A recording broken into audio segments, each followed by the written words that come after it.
آپ کی ولادت سے پہلے آپ کے والد ماجد کو خواب میں نبی کریم صلی اللہ علیہ وسلم نے تشریف لا کر حضور غوث اعظم کی ولادت کی بشارت عطا فرمائی. یعنی خواب میں تشریف لائے نبی کریم صلی اللہ علیہ وسلم اور آپ کے والد کو مبارکباد اور بشارت عطا فرمائی کہ تمہارے یہاں ایک بیٹا پیدا ہو رہا ہے. اور اس بیٹے کی شان کیا ہے؟ اب وہ الفاظ سنیے. آپ نے فرمایا یا ابا صالح، کنیت تھی آپ کے والد کی ابو صالح. تو نبی کریم صلی اللہ علیہ وسلم نے فرمایا یا ابا صالح، اے ابو صالح، اعطاک اللہ ابنا، ان قریب اللہ تعالیٰ تمہیں ایک بیٹا عطا فرمائے گا. اب اس بیٹے کی شان کیا ہے؟ فرمایا وَهُوَ وَلِيٌّ، وہ جو بیٹا اللہ تمہیں عطا فرمائے گا وہ کوئی عام شخص نہیں ہوگا، وہ اللہ کا ولی ہوگا. پھر فرمایا وَمَحْبُوبِي وَمَحْبُوبِ اللَّهِ، وہ جو بیٹا تمہارے یہاں پیدا ہوگا وہ میرا بھی محبوب ہوگا اور اللہ کا بھی محبوب ہوگا. یہ کون بشارت عطا فرما رہا ہے؟ نبی کریم صلی اللہ علیہ وسلم حضور غوث اعظم کی بشارت دے رہے ہیں کہ تمہارے یہاں بیٹا ہوگا وہ میرا بھی محبوب ہوگا، وَمَحْبُوبَ اللَّهِ، اور اللہ کا بھی محبوب ہوگا. اور اس کی شان کیا ہوگی؟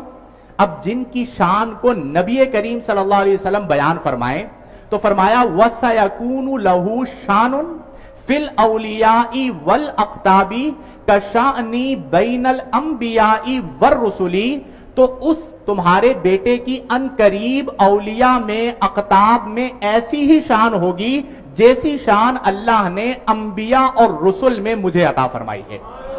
یعنی انبیاء اور رسل میں مجھ سا کوئی نہیں ہے تو اولیاء اور اقطاب میں تمہارے بیٹے عبد القادر جیسا کوئی نہیں ہوگا. اسی لیے آپ دیکھیں کہ سلاسل بہت سارے ہیں، لیکن جو سلسلہ قادریہ ہے اس سلسلہ قادریہ کی ایک اپنی شان.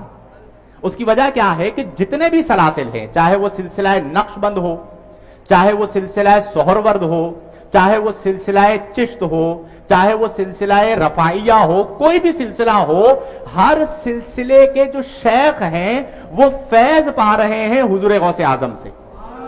اسی لیے تمام سلاسل کے جو سالکین ہیں، تمام سلاسل کے جو مریدین ہیں، تمام سلاسل کے جو طالبین ہیں، وہ تمام کے تمام حضور غوث اعظم رضی اللہ عنہ کی بارگاہ میں اپنے سر کو رکھتے ہیں. مثلا اگر ہم سلسلہ چشت کو لیں تو حضور خواجہ خواجگاں خواجہ غریب نواز معین الدین چشتی اجمیری سنجری رحمت اللہ تعالی علیہ، تو جو حضور خواجہ خواجگاں کو فیض ملا وہ فیض بھی در غوث اعظم سے ملا ہے. کہ جب آپ نے یہ اعلان فرمایا منبر پر تشریف فرما ہو کر اللہ کے حکم سے، کس کے حکم سے؟ بولیے ذرا اونچی آواز سے، کیونکہ بہت سارے لوگ ہیں ہمیں سن رہے ہوتے ہیں، میسیجز کرتے ہیں اور اعتراضات کرتے ہیں کہ جی یہ کیا بات ہے کہ غوث اعظم نے یہ فرمایا کہ میرا یہ قدم تمام ولیوں کی گردنوں پر ہے.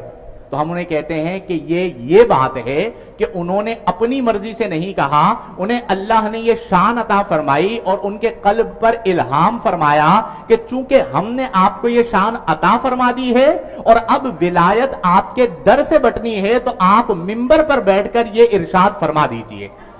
تو جب اللہ کے حکم سے ارشاد فرمایا تو اس پہ کوئی اعتراض نہیں ہو سکتا. تو نبی کریم حضور غوث اعظم رضی اللہ عنہ نے جب یہ فرمایا کہ قدمی ہذہ علی رقبتی کل ولی اللہ، کہ میرا یہ قدم ہر ولی کی گردن پر ہے، تو خواجہ خواجگاں خواجہ غریب نواز معین الدین چشتی اجمیری رحمہ اللہ خراسان کی پہاڑیوں میں مصروف عبادت تھے.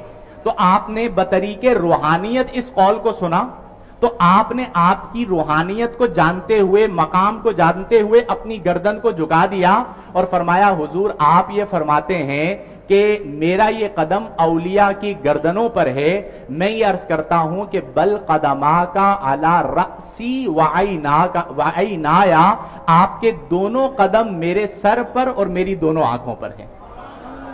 یہ کون فرما رہا ہے؟ خواجہ خواجگاں. اسی طرح شاہ نقشبند بہاء الملہ والدین، شاہ نقشبند، سلسلہ نقشبند کے جو سرخیل ہیں، اگرچہ ان کا جو زمانہ ہے وہ حضور غوث اعظم کے مبارک زمانے سے تقریباً 150 سے 200 سال بعد کا زمانہ ہے. یعنی غوث اعظم رضی اللہ عنہ کے وصال ظاہری کے 150 سے 200 سال کے بعد آپ تشریف لائے.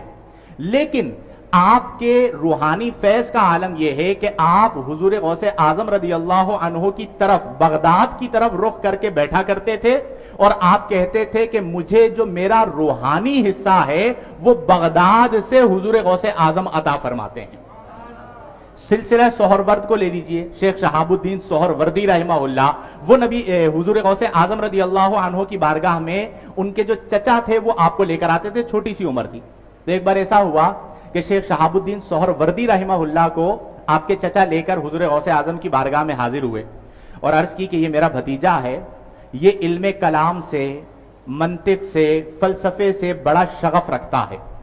تو آپ نے ان سے یعنی شیخ شہاب الدین سہروردی رحمہ اللہ سے کچھ سوالات کیے، تو وہ علم رکھتے تھے، علم ظاہر، تو انہوں نے ان سوالات کے جوابات دیے۔ تو حضور غوث اعظم خوش ہوئے، جوابات کو سنا، اور سننے کے بعد حضور غوث اعظم رضی اللہ عنہ نے اپنا دست مبارک ان کے سینے پر رکھا۔ کن کے سینے پہ رکھا؟ شیخ شہاب الدین سہروردی رحمہ اللہ کے سینے پہ رکھا۔ جیسے ہی آپ نے اپنا ہاتھ ان کے سینے پر رکھا تو جو علوم ظاہری انہوں نے حاصل کیے تھے وہ ان کے سینے سے محو ہو گئے۔ آپ نے پھر سوال کیا اب جواب دو، تو وہ سب کچھ بھول چکے تھے۔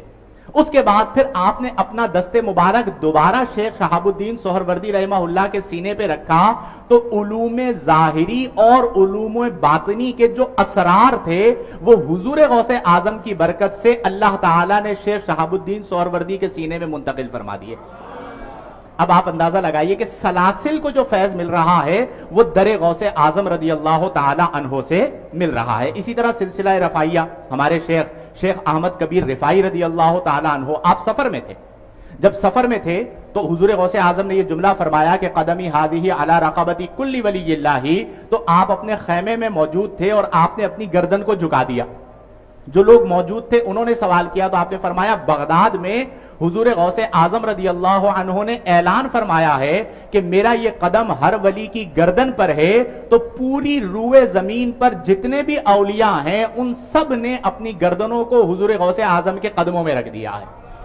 تو اب آپ سوچئے اعلیٰ حضرت فاضل بریلوی رحمہ اللہ نے اسی لیے تو فرمایا عالم عالم ہوتا ہے، اور عالم بھی پھر اعلیٰ حضرت جیسا عالم ہو، اور اعلیٰ حضرت وہ ہیں جو فنا فی الغوث اعظم ہیں۔ کون ہے؟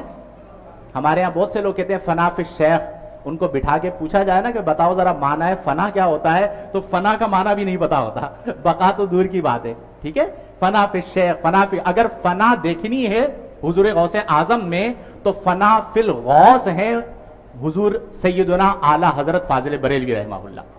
ابھی یہ کلام پڑھ رہے تھے فہیم بھائی، یہ کلام اتنا کمال کلام ہے، منقبت جو پڑھ رہے تھے اعلیٰ حضرت نے جو لکھی ہے، عقل دنگ رہ جاتی ہے کہ اس مشکل ترین بہر کے اندر حضور غوث اعظم کے لیے اعلیٰ حضرت نے کمال اشعار لکھے۔ تو آپ فرماتے ہیں کہ حضور غوث اعظم کے لیے فرماتے ہیں کہ سر بھلا، کیا چیز؟ یعنی آپ کے سر انور کی جو شان ہے، سر بھلا کیا کوئی جانے کے ہے کیسا تیرا، سر بھلا کیا کوئی جانے کے ہے کیسا تیرا، اولیاء ملتے ہیں آنکھیں وہ ہے تلوا تیرا۔ اولیاء ملتے ہیں آنکھیں وہ کیا ہے؟ یعنی وہ آپ کے تلوہ انور کی اہمیت اور عظمت ہے، تو سر انور کی اہمیت اور عظمت کیا ہوگی؟